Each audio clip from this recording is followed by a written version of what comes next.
in Heritage Month, Sisonke Gallery is presenting A Glimpse Between Memoirs. It's a striking showcase by Cape Town artists Shaunez and Ahjum.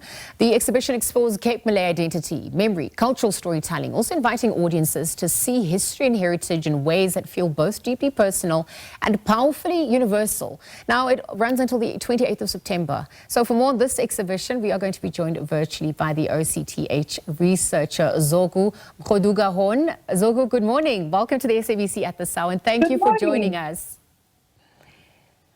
Thank you. How are you? I'm fantastic. Thank you. I'm so excited to delve in this, and I trust you're well as well, because the exhibition, it offers a fresh perspective on Cape Malay identity that goes beyond the traditional historical accounts. So share with us a little bit more about the approach that enriches our understanding through this endeavor.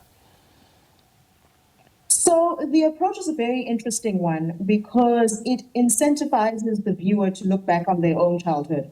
So you're no longer looking at like the Cape Malay community from an outsider's perspective, which is usually done in history books and everything.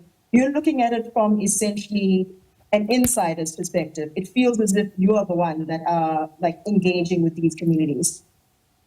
Okay, that's exciting. So because this obviously brings to the fore the power of memory and cultural storytelling that runs through all of our DNA.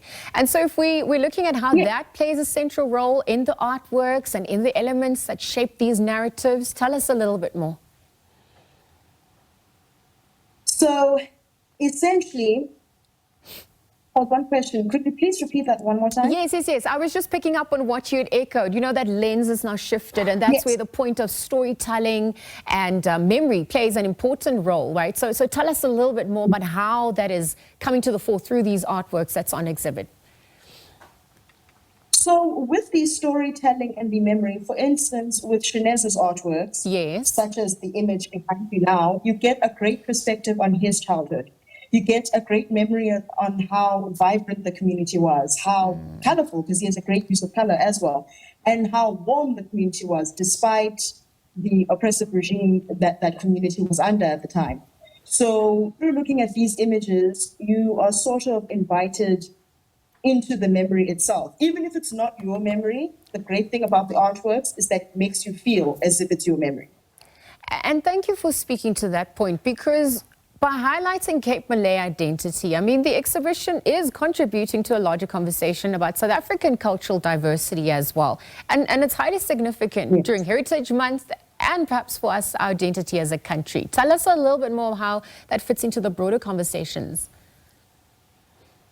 I believe it fits into the broader conversations because it allows for a narrative that's not really seen. It represents communities that are often not necessarily represented in a way that's more humane and less distant than in the past. I think it fits into a broader narrative because it does show that this community, the Cape Malay community, has been part of the communities that have deeply influenced Cape Town, and these were their daily experiences and these were their daily lives. Yes, and one can only imagine what this agency then also does for the younger generation, right? Because it obviously offers engagement for younger audiences to have that history, that foundation. And so I wonder if you could speak to the intentionality behind that and also the methods that are used to bring them on board as well.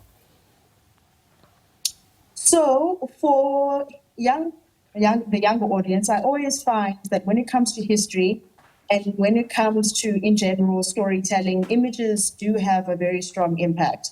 So the fact that the curator herself, Ahjum, she essentially took the images from two different artists and placed them in a sort of form that it looks like a social gathering, allows like younger audiences to kind of engage more with the image.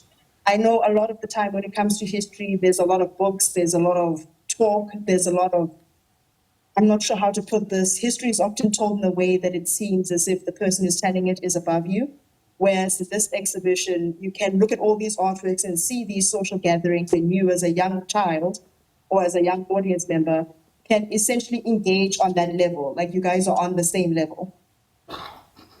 Well, and speaking of which, I'm just looking at Cape Malay at large. It's about slavery, it's about migration, but it's also about resilience as well. And so if we are going to draw on lessons and perhaps also just reimagine, where to from here as a nation through reflection, celebrations as well. I mean, the timing of this, it's enhanced through this Heritage Month as well. Can you talk to us about how this impacts our democratic project as well for inclusion and equity, representation at large?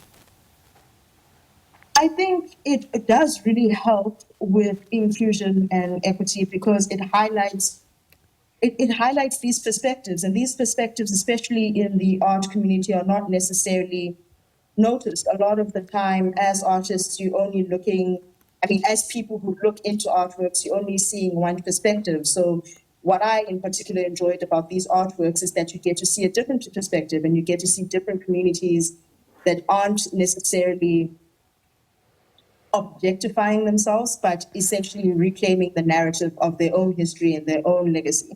Yes, because art preserves languages and customs and traditions as well, and it's obviously archived for generations to come. So I'm going to leave our conversation there, Zoku, but it obviously continues because that exhibition is running until the 28th of September. But Zoku Mgoduka-Horn discussing A Glimpse Between Memoirs, and it's a captivating exhibition showcasing Cape Malay identity and cultural heritage, all coming to the fore this Heritage Month. Thank you to Zoku for joining us.